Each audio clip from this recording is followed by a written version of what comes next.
Hi there. Welcome back to the Rich Fritzky Show. As always, it's great to have you with. Well, it's accomplished. The spectacle, the pomp and circumstance, an oath, a promise, a new beginning, a hope, a prayer, and a clarion call to be the light. Historic, bipartisan, democratic, and a commitment to attend to these matters of crises facing us. Conquering the raging pandemic and providing the humane relief that it demands. Restoring economy, jobs, opportunity. Retooling neglected alliances and restoring our leadership role in the community of nations, a role that had long been sacrificed to the selfishness of America first. Confronting climate change, restoring environmental protections, recommitting, and finally forging racial justice. Amy Klobuchar did a great job, and Lady Gaga, J-Lo, Garth, and our young poet laureate, the ever-smiling Andrea Gorman, upped the ante, and I took in the beauty of the Biden-Harris families, and it was fun to watch presidents and first ladies past engage one another, as well as the politicos surrounding them. And our new President Biden did well with his appeal to unity and to bridging divides and living democracy. But where people historically collapsed on one another on the Capitol steps and stood shoulder to shoulder and belly to belly on the National Mall, they socially distanced while planting seas of flags and patriotic floral displays on that mall, where there were once crowds of human beings. And oh so careful, given the insurrection of just 2 weeks ago. The ceremony was conducted in Washington, D.C., absolutely devoid of violence, as the 25,000 National Guard troops and the Metro Police and police forces dispatched from multiple states and municipalities, including my New Jersey, well, they weren't even seen at all. They had to be distantly deployed in secure perimeters. It seemed oh so understandably, but still disturbingly manicured, as if all of D.C. was on lockdown. Sadly, the only thing missing then from this celebratory affair was the we the people, of whom our new president humbly and passionately spoke. The we the people who were barred because violence and madness demanded, because fear diminishes, limits, tarnishes, excludes. Not an ordinary citizen was anywhere in sight. While understood, it was still so very, very sad. I loved Bernie Sanders' apparel. His atypical, I'm going for a hike in the forest on a cold winter's day of a coat, and those Vermont-made mittens. Wow, he stood out and made me smile, and somehow to me, it was as if he was subliminally suggesting that he, as the now chairman of the United States Senate Budget Committee, intends to stand out as the conscience, moral compass, and pinprick in the side of the new and so very welcome Biden administration. I liked the bipartisan flair of it, A-Rod's fist bump with Obama, Garth Brooks' embrace.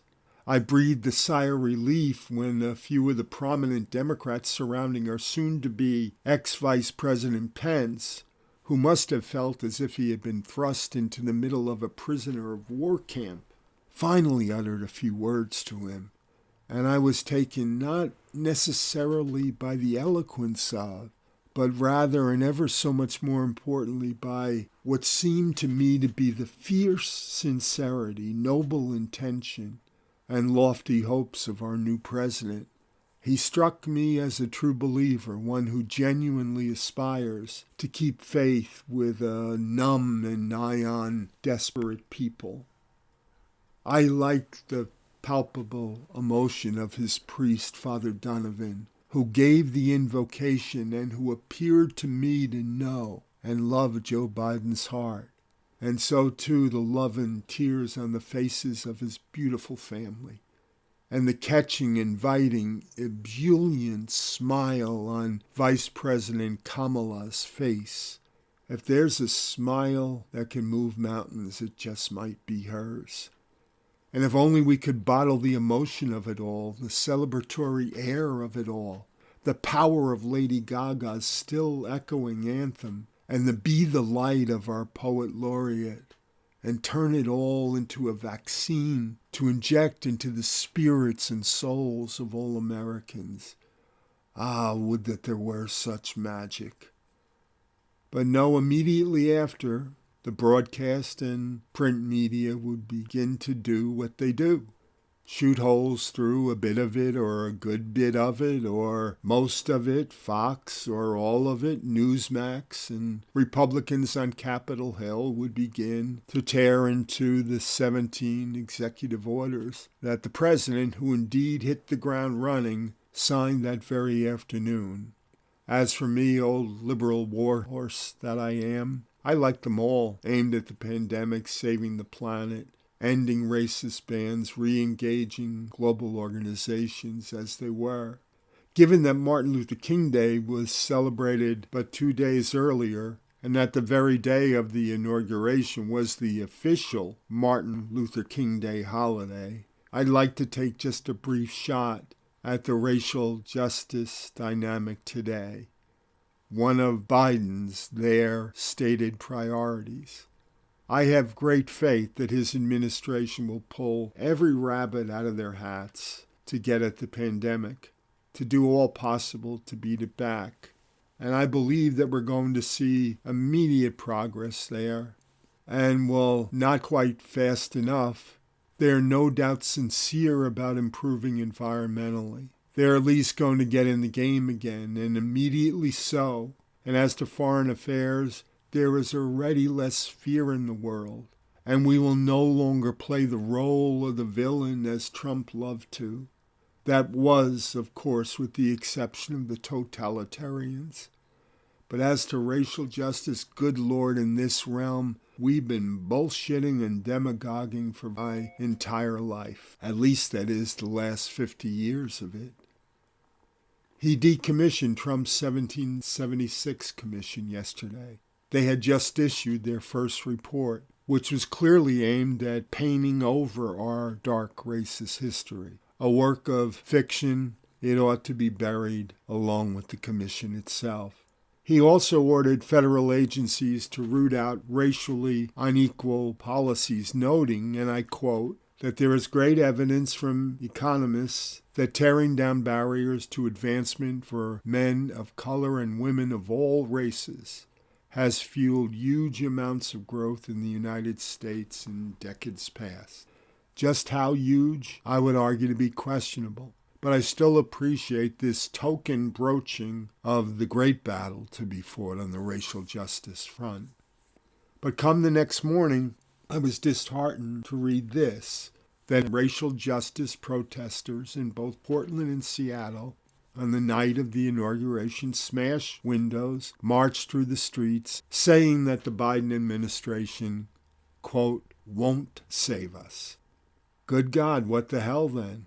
Do they imagine that it's going to be resolved by resorting to such madness, irresponsible and insightful madness? Do they imagine it's going to be resolved when they and the supremacist insurrectionists and Proud Boys who stormed the Capitol 2 weeks ago and the neo-Nazi militias meet on the streets one day?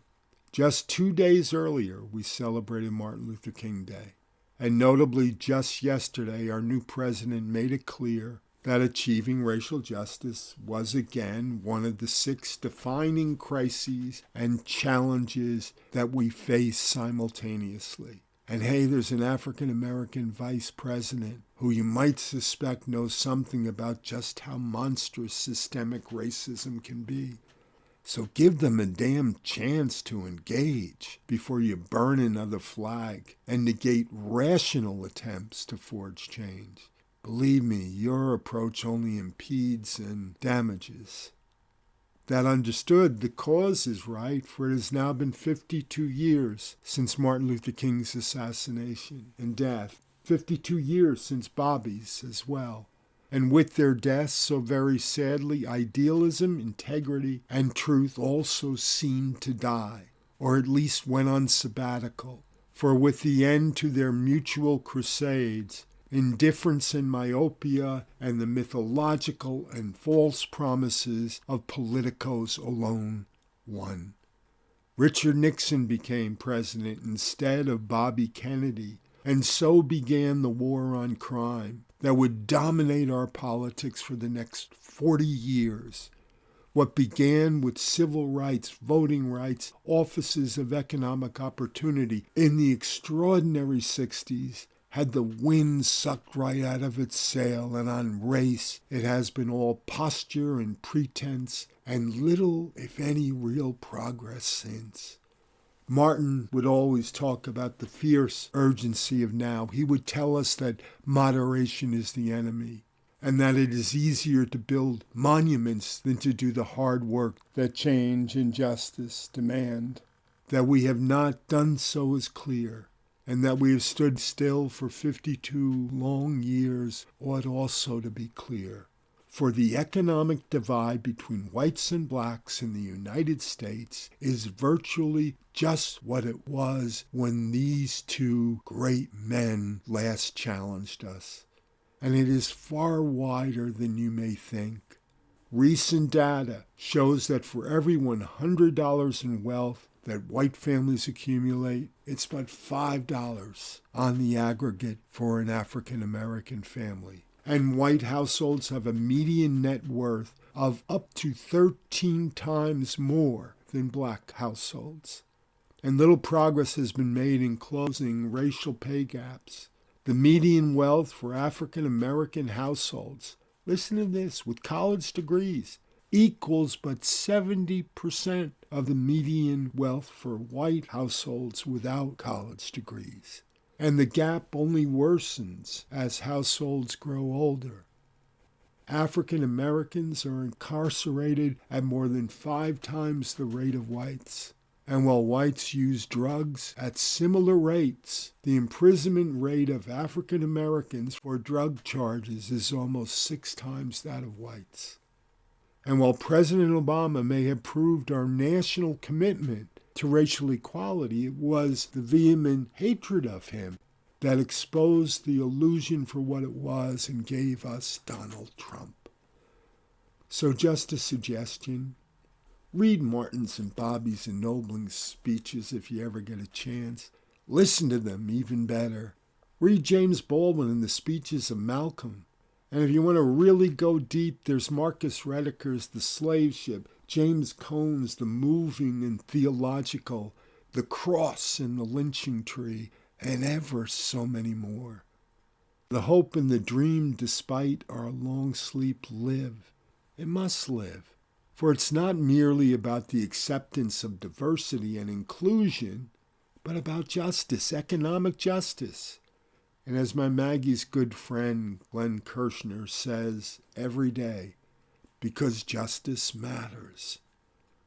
Since it's Martin's week, this inaugural week, that signals our having survived Donald Trump, let me share just a few of his words.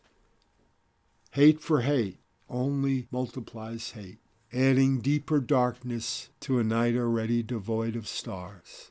Darkness cannot drive out darkness, only light can do that. Hate cannot drive out hate, only love can do that. And from his last speech on the night before he was killed, this: I just want to do God's will, and he's allowed me to go up to the mountain, and I've looked over, and I've seen the promised land.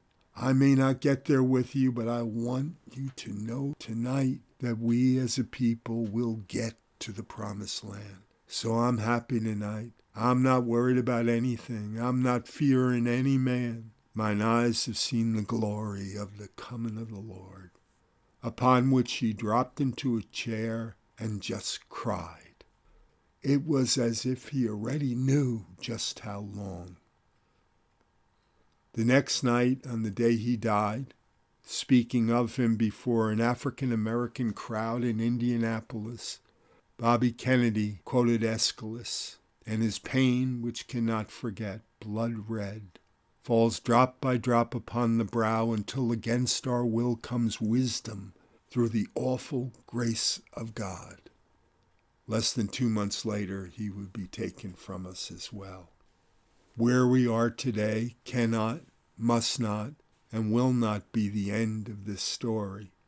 Now, maybe I'm just high from yesterday, but I honestly believe that my new president and vice president feel what I feel, and I believe that they are going to go after this insidious monster. So why don't we all just be our beautifully smiling poet laureates, be the light.